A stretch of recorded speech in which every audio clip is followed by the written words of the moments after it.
University మంచి భవిష్యత్తు కోసం తెలుగు విద్యార్థులు ఇష్టపడే university. Call 9059052378 9059052379. Welcome to iDream media. So జనరల్గా రేబిస్ ఈ మధ్యకాలంలో ఎక్కువగా కేసులు వింటూ ఉన్నాము. చిన్నపిల్లల్లో రేబిస్ లక్షణాలు కనిపిస్తున్నాయి కుక్కలు కరవడం వల్ల అని. సో ఈ మధ్యకాలంలో ఒక న్యూస్ చాలా వైరల్ అయింది. యూపీలో ఒక కబడ్డీ ప్లేయర్ కూడా దీని బారిన పడడం వల్ల. సో పెట్స్ అన్నిటిలో ఈ రేబిస్ అనేది ఉంటుందా? సో రేబిస్ వ్యాధి బారిన పడకుండా మనం ఎటువంటి జాగ్రత్తలు తీసుకోవాలి, పూర్తి వివరాలు తెలుసుకుందాం. మనతో పాటు ఉన్నారు ప్రముఖ pulmonologist and critical care specialist doctor Ravindra గారు. డాక్టర్ గారు నమస్తే అండి. నమస్తే డాక్టర్ గారు, అంటే పెట్స్ అందరిలో ఉంటాయి, మ్యాక్సిమం మనం అందరం పెంచుకుంటూ ఉంటాము. అయితే ఈ పెంచుకునే కుక్కల్లో రేబీస్ ఉంటుందా? జనరల్గానే రేబీస్ అన్ని పెట్స్లో ఉంటుందా? రేబీస్ అనేది ఒక వైరస్. ఈ వైరస్ అనేది డిఫరెంట్ పాకాల్లో నుంచి వాటికి ట్రాన్స్మిట్ అవుతూ ఉంటుంది. సో ఈ ఎనిమల్స్ నుంచి ఎనిమల్స్కి వాటిని ఇంటరాక్ట్ అయినప్పుడు ఆ సర్ఫేసెస్ నుంచి వాటి నుంచి ఈ జంతువుల్లోకి వెళ్తుంది. సో ఈ వైరస్ సోకడం అనేది వైల్డ్ లైఫ్లో నడుస్తూనే ఉంటుంది.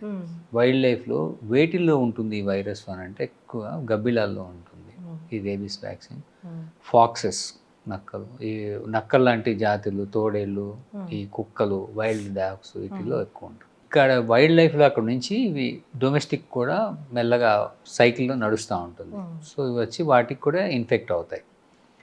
ఈ ఇన్ఫెక్ట్ అయినటువంటి ఏదైతే రేబీస్ ఇన్ఫెక్ట్ అయినవి అవి చనిపోవడం కాకుండా వాటి నుంచి వేరే ఎనిమల్స్ కూడా ఇస్తాయి, ఇచ్చి వాటి కూడా చనిపోవడానికి కారణం అవుతాయి. అంటే రేబీస్ కుక్కల్లో పెట్స్లో మోస్ట్ కామన్ ఇండియాలో ఈ రేబీస్ అనేది 99% బై డాగ్స్, కుక్కల ద్వారా వస్తుంది. అయితే ఈ కుక్కలే కాకుండా పిల్లుల ద్వారా కూడా వస్తుంది. తర్వాత ఎనీ వైల్డ్ ఎనిమల్ అంటే ఇప్పుడు బ్యాట్స్ అన్నాము, other wild animals, any Animal literally can transmit rabies. But it is very rare. ఇప్పుడు కొన్ని హార్సెస్ నుంచి కూడా రావచ్చు. అసలు ఎనీ మ్యామల్ అంటే క్షీరదాలు. ఈ క్షీరదాల నుంచి మనకి జబ్బు రావచ్చు, కానీ at very rare. But most common dogs, cats, domestic life. ఇప్పుడు రేబీస్ వైరస్ డాగ్స్లో ఉందనుకోండి డాక్టర్ గారు, అవి బ్రతుకుతాయా? అవి కూడా చనిపోతాయి. కానీ అవి చనిపోయే లోపల వాటికి వాటి రెబిడ్ బిహేవియర్ అని వస్తుంది. అంటే ఇర్రెలవెంట్గా అటాక్ చేయటం, అరవటం, కరవటం. సో ఆ సిమ్టమ్స్ రాకముందు కూడా వన్స్ వైరస్ ఉంది అంటే ఆ వైరస్ ట్రాన్స్మిట్ అవుతూనే ఉంటుంది. మోస్ట్లీ సెలైవాలో ఉంటుంది వాటికి. సో ఇవి కరిచినప్పుడు మనకి బాడీలోకి ఎంటర్ అవుతుంది. అలానే అవి వాటిని నాక్కుంటాయి, లిక్ చేసుకుంటాయి వాటి కాళ్ళని, గోడని. సో ఆ గోడలో కూడా వైరస్ వెళ్ళిపోయి అవి స్క్రాచ్ చేస్తే కూడా, ఇప్పుడు క్యాట్స్ యూజువల్గా మనకి ఏంటంటే కరవపోయినా అవి గీతలు పెడతాయి, అంటే మనకి రక్కుతాయి. ఆ రక్కినప్పుడు కూడా గోడలో నుంచి మనకి రేబీస్ అనేది ఇన్ఫెక్ట్ అయ్యి మనకి డిసీజ్ రావచ్చు.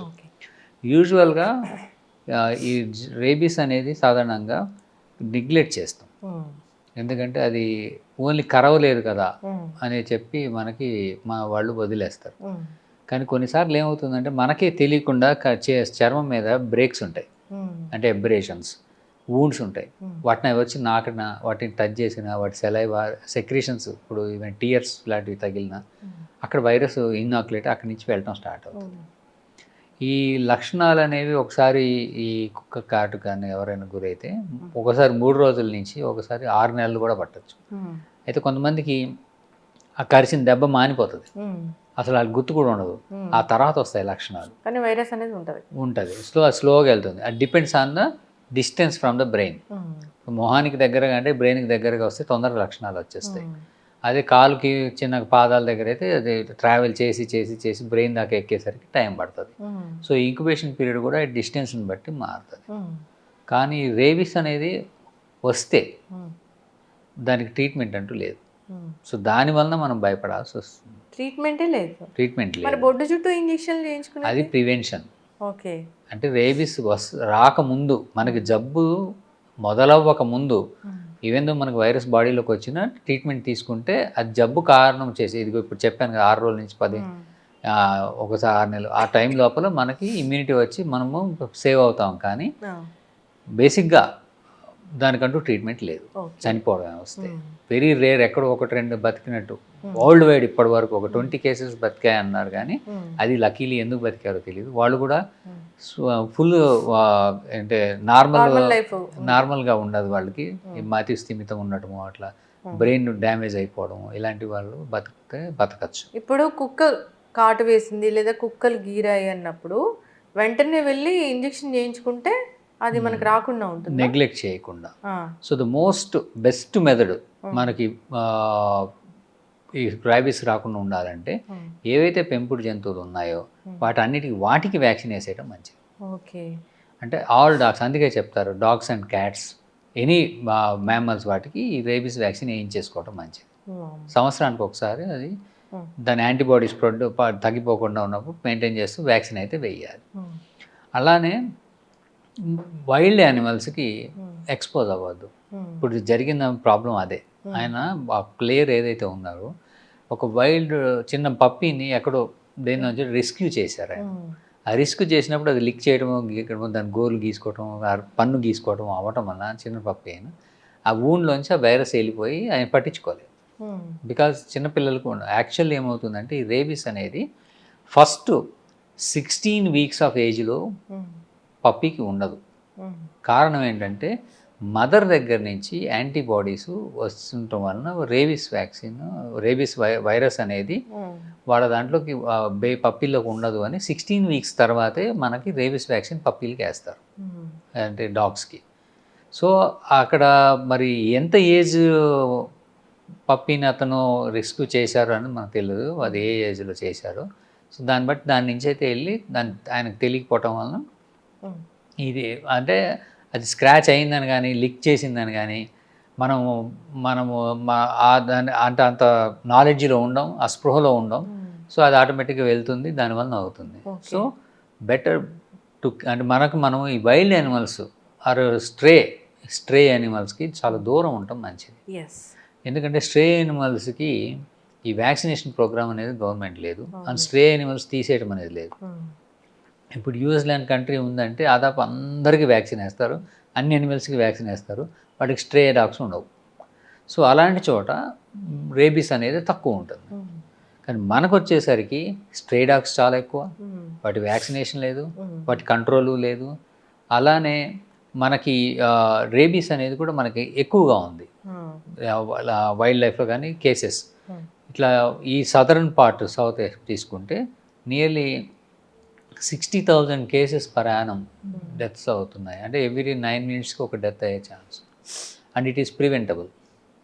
సో ఒక బెస్ట్ ఆప్షన్ ఏంటంటే మనకున్న పెంపుడు జంతువులకి రేబీస్ వ్యాక్సిన్ వేయించేసాయి. ఓకే, పెంపుడు జంతువులకి రేబీస్ వ్యాక్సిన్ వేయించాలి, మిగతా జంతువుల నుంచి మనల్ని మనం ప్రొటెక్ట్ చేసుకోవాలి. రెండు ఎప్పుడైనా ఇలా జరిగింది అంటే వైల్డ్ యానిమల్ స్క్రాచ్ అయింది, ఎక్స్పోజ్ అయ్యాము, ఇమ్మీడియట్గా వితౌట్ డిలే వ్యాక్సినేషన్ అనేది స్టార్ట్ చేసుకోవాలి. 4 వ్యాక్సిన్స్, అది రేబీస్ వ్యాక్సిన్స్ తీసుకోవాల్సి ఉంది. గవర్నమెంట్ దగ్గర ఫ్రీగా దొరుకుతాయి, లేదా మనం కొనుక్కొనైనా వేసుకోవచ్చు. అయితే depending on severity, depending on immuno status, కొంతమందికి ఇమ్యూనిటీ ఉండదు. ఇప్పుడు కొంతమందికి హెచ్ఐవి స్టేటస్ ఉంటుంది, కొంతమందికి స్టీరాయిడ్స్ వాడుతుంటారు.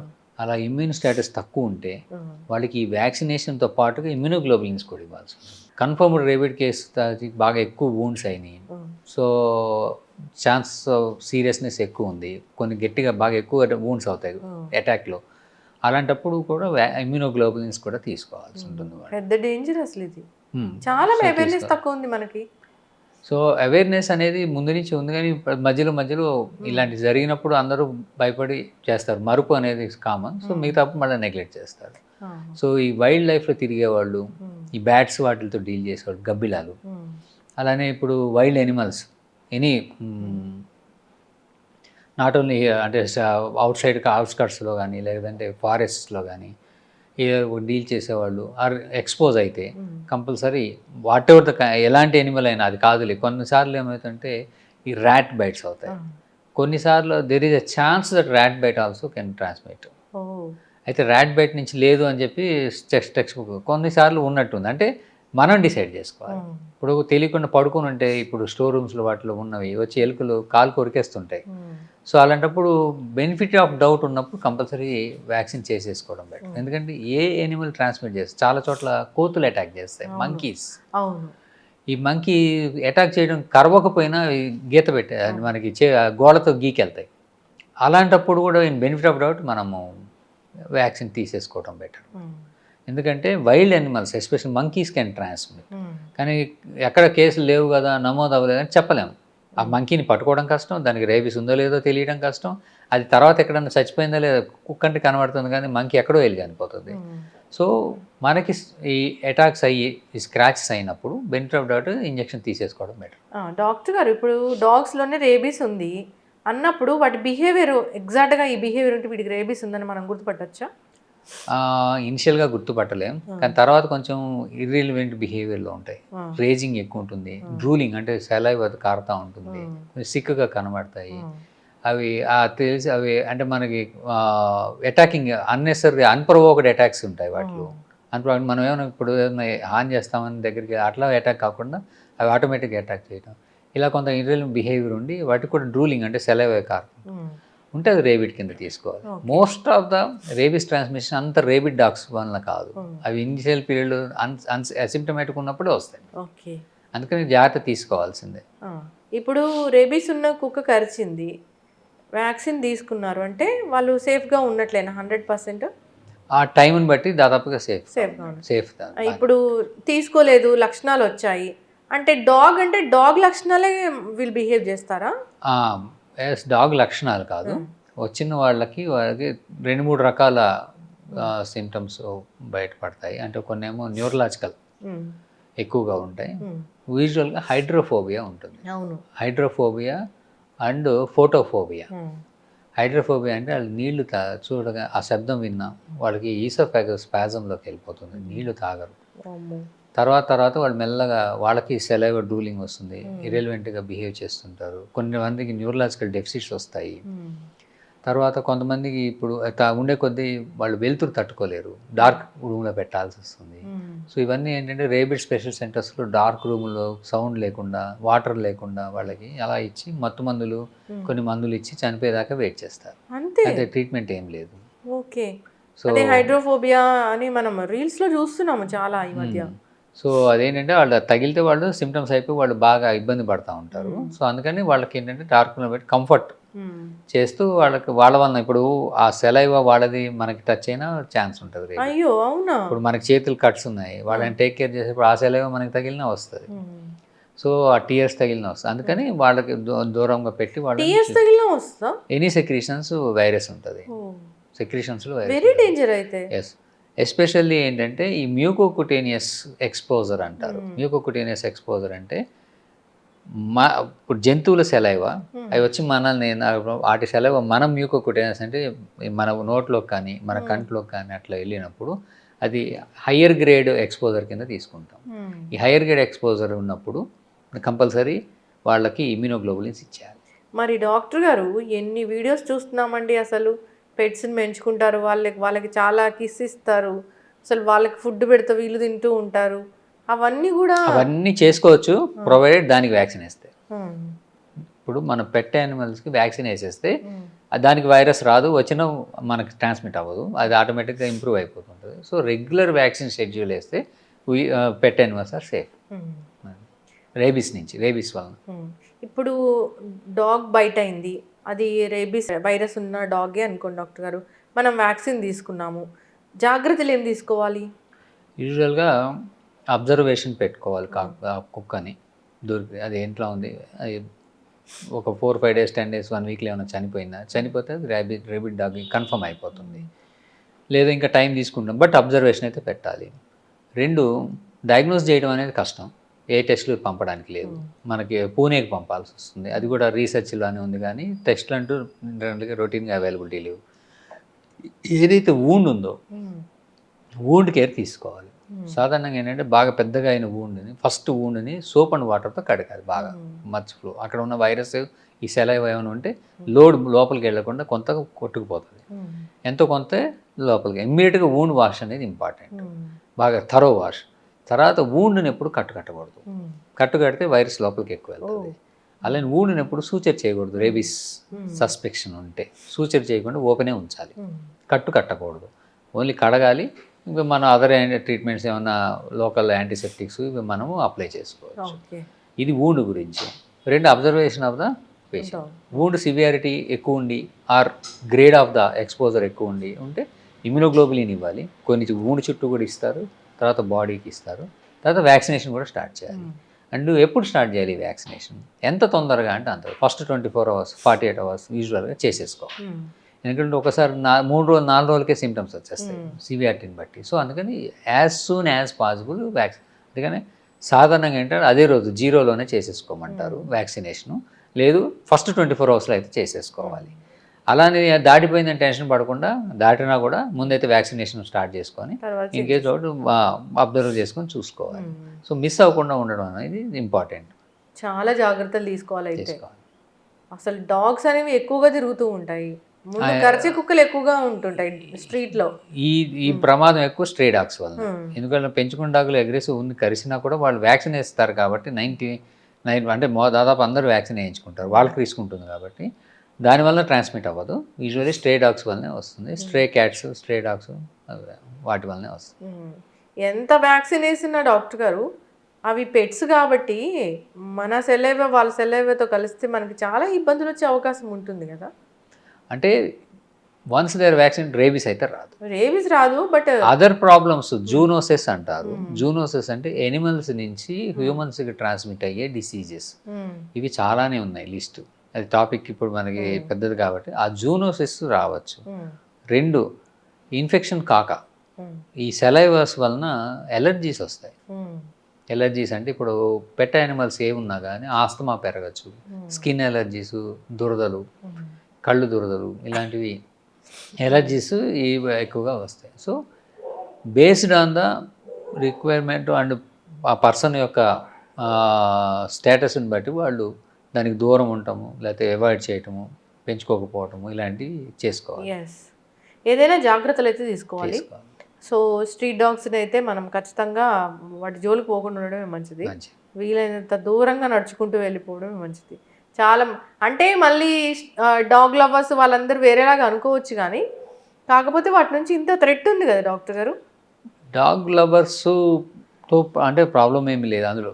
They are not they are very good take care, అంటే లవ్లీ ఎనిమల్స్, బాగా టేక్ కేర్ చేస్తాయి, లాయల్టీగా ఉంటాయి అన్నీ. కానీ విషయం ఏంటంటే ఇట్ ఈస్ డీలింగ్ విత్ అంటే ఏంటంటే స్ట్రే డాగ్స్. అంటే వాటిని వెళ్ళి కొట్టమని, చంపేయమని, హింసించమని కాదు. సో వాటికి తగ్గట్టుగా మనము దాని నుంచి తప్పించుకోవాలంటే ఎలాంటి బిహేవియర్ చేయాలి. సో సాధారణంగా ఏంటంటే వాటికి దూరంగా ఉండటం, సాధ్యమైనంత వరకు వాటిని ఏమైనా కంప్లైంట్స్ డౌట్ ఉంటే వాటిని జిహెచ్ఎం మున్సిపాలిటీకి కంప్లైంట్ చేసి వాటిని అలాంటి యానిమల్స్ ఉంటే వాటిని క్యాచ్ చేయించడం, లేదంటే నెక్స్ట్ ఎవరైనా ఎక్స్పోజ్ అయితే ప్రొఫైలాక్సిస్ తీసేసుకోవడం ఏమైనా అయితే. అంతే చక్కగా చెప్పారు డాక్టర్ గారు. ఇప్పుడు మళ్ళీ డాగ్ బైట్ అయింది, రేబీస్ ఉన్న డాగ్ బైట్ అయింది అన్నప్పుడు ఆహార నియమాలు ఏమైనా ఉంటాయా? పల్లీలు తినకూడదు అవన్నీ చెప్తూ ఉంటారు కదా, వర్షంలో తడవకూడదు అంటే మీరు చెప్పిన హైడ్రోఫోబియా, ఇవన్నీ మిత్స్. హైడ్రోఫోబియా వస్తే వర్షంలో తడవ, అంటే జబ్బు వస్తే అవన్నీ మిత్స్. ఇప్పుడు పల్లీలు తినొద్దు అనేది టోటల్లీ రాంగ్. అది ఎందుకు తినరు అంటే పప్పు ధాన్యాలు, పప్పులు తినొద్దు అని అంటారు. ఎందుకంటే చీమ్ పడుతుంది అంటారు. సో ఏదైనా వూండ్ ఉన్నప్పుడు అక్కడ మనము హీల్ అవ్వాలి అని అంటే మన తెల్ల రక్త కణాలు వెళ్ళి అక్కడ ఇన్ఫెక్షన్ రాకుండా ఫైట్ చేస్తుంటాయి. ఈ ఫైట్ చేయడం అనేది డిపెండ్స్ ఆన్ అవర్ ఇమ్యూనిటీ. మనకి రోగ నిరోధక శక్తి ఎంత ఉంది దాని మీద డిపెండ్ అవుతుంది. చాలామంది ఈ ప్రోటీన్స్ తినకుండా protein mall energy mall nutrition ఉంటుంది. ప్రోటీన్ ఎనర్జీ మాల్ న్యూట్రిషన్ అంటారు, PEM. ఈ ప్రోటీన్ ఎనర్జీ మాల్ నరిష్మెంట్ ఉన్నవాళ్ళు చూడడానికి కొన్ని బాగానే కనబడతారు, కానీ వాళ్ళకి ఏంటంటే ఈ ఇమ్యూనిటీ ఉండదు. అందువల్ల వాళ్ళకి పస్సే ఫామ్ అవ్వదు. పస్సు ఫామ్ అయిపోతే జబ్బు ఎక్కువ అయ్యి సెప్టిక్ అయ్యే ఛాన్స్ ఎక్కువ ఉంటుంది. సో పస్సు ఫామ్ అవుతుంది అంటే మన ఫైటింగ్ కెపాసిటీ ఎక్కువ ఉన్నట్టు. సో వూండ్ ఉంది అని చెప్పి పప్పులు తినకపోవడం అనేది రాంగ్ కాదు, తినాలి. యాక్చువల్గా మనకి ప్రోటీన్స్ వస్తాయి. ప్రోటీన్స్ వస్తే మనకి యాంటీబాడీస్ కానీ లేకపోతే ఈ తెల్ల రక్త కణాలు ప్రోటీన్స్ ఇమ్యూనిటీ బాగుంటాం కానీ జరుగుతుంది. దానివల్ల మనకి వూండ్ తొందరగా హీల్ అయ్యే ఛాన్స్ ఉంటుంది. చక్కటి ఇన్ఫర్మేషన్ డాక్టర్ గారు. రేబీస్ వ్యాధి ప్రాణాంతకమైంది, వస్తే గనక దానికి ట్రీట్మెంట్ అనేది లేదు, చనిపోవడమే ఇంకా. జాగ్రత్తలు తీసుకోవాలని కోరుకుందామండి. కుక్క కరిచిన వెంటనే మీరు చెప్పిన జాగ్రత్తలతో పాటు వ్యాక్సిన్ కూడా ఖచ్చితంగా తీసుకోవాల్సిందే. అందరు జాగ్రత్తగా ఉండాలి. చక్కటి ఇన్ఫర్మేషన్ డాక్టర్ గారు, ధన్యవాదాలు. నమస్తే. Sir, one life lesson what medicine has taught you. Whatever you can do without expecting. But I really believe మన పాజిటివ్ యాటిట్యూడ్ ఉంటేనే మనం ఏదైనా సాధించగలం. గట్ని మనం కరెక్ట్గా డీల్ చేసినట్లయితే అది మనకి పాజిటివ్ హార్మోన్స్ని రిలీజ్ చేస్తుంది. షుగర్ వచ్చిన వాళ్ళ పరిస్థితి ఏంటి? పొట్ట దగ్గర పెరిగితే దాన్ని ఆండ్రాయిడ్ అంటారు, ఆండ్రాయిడ్ ఫోన్ కాదు. అసలు థాట్స్ ఎందుకు వస్తాయి? బ్రెయిన్ డెడ్ అంటే దానికి ప్రపంచం అంతా కూడా కొన్ని నిర్దిష్టమైనటువంటి లక్షణాలు ఉంటాయి. మానసికంగా ధైర్యంగా ఉంటే క్యాన్సర్ జయించవచ్చు. You are a doctor for a cause sir, అంతే. వాళ్ళకి వచ్చిన ఆదాయం కాకుండా ఫ్రీ సర్వీస్ ఎంతమందికో చేస్తారు.